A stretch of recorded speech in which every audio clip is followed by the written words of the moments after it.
Elle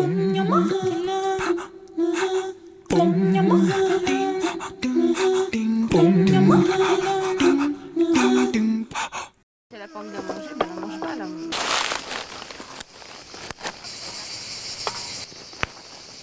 À 38 ans, Bruno Quéron a déjà un sacré parcours de vie.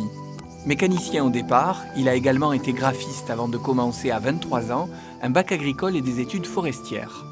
La lutte contre les incendies de forêt le met en contact avec le maraîchage, utilisé comme coupe-feu.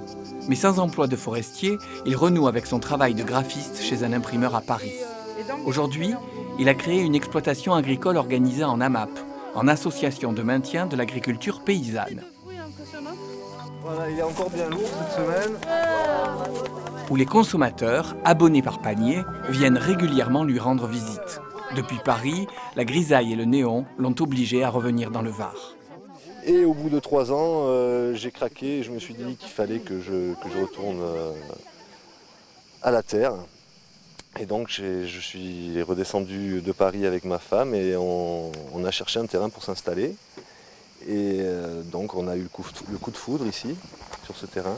Et on s'est lancé dans le maraîchage biologique, puisque depuis longtemps déjà, je me nourris d'aliments biologiques et ça allait de soi que si je faisais des cultures, ça serait des cultures biologiques.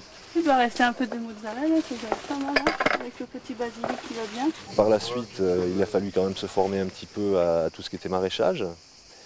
Et j'ai eu l'occasion, grâce à AgriBioVar, l'association des agriculteurs bio du Var, de suivre des formations en culture biologique, mais aussi en culture biodynamique. Voilà, une demi-heure de ramassage de tomates.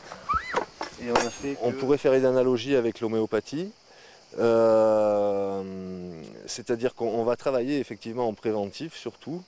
On va essayer, la base du travail sera l'amélioration du sol. On essaye d'avoir un sol équilibré qui donne l'équilibre à tout le reste, l'équilibre biologique, à tout ce qui vit autour du sol. Et donc d'avoir moins d'attaques et moins de présence de nuisibles.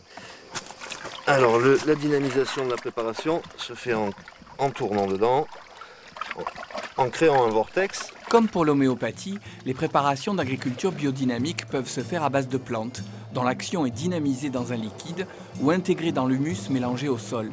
On utilise la prêle, l'ortie, la valériane, l'écorce de chêne, le pissenlit ou la fougère. On les introduit dans le compost d'une certaine façon, en ordre, on va dire. Et toutes ces préparations vont protéger le compost et vont le faire se décomposer au mieux.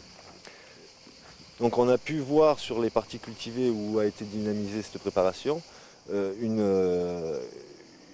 humification beaucoup plus importante. Donc une structure du sol beaucoup plus importante et au toucher directement on s'en rend compte. C'est assez flagrant.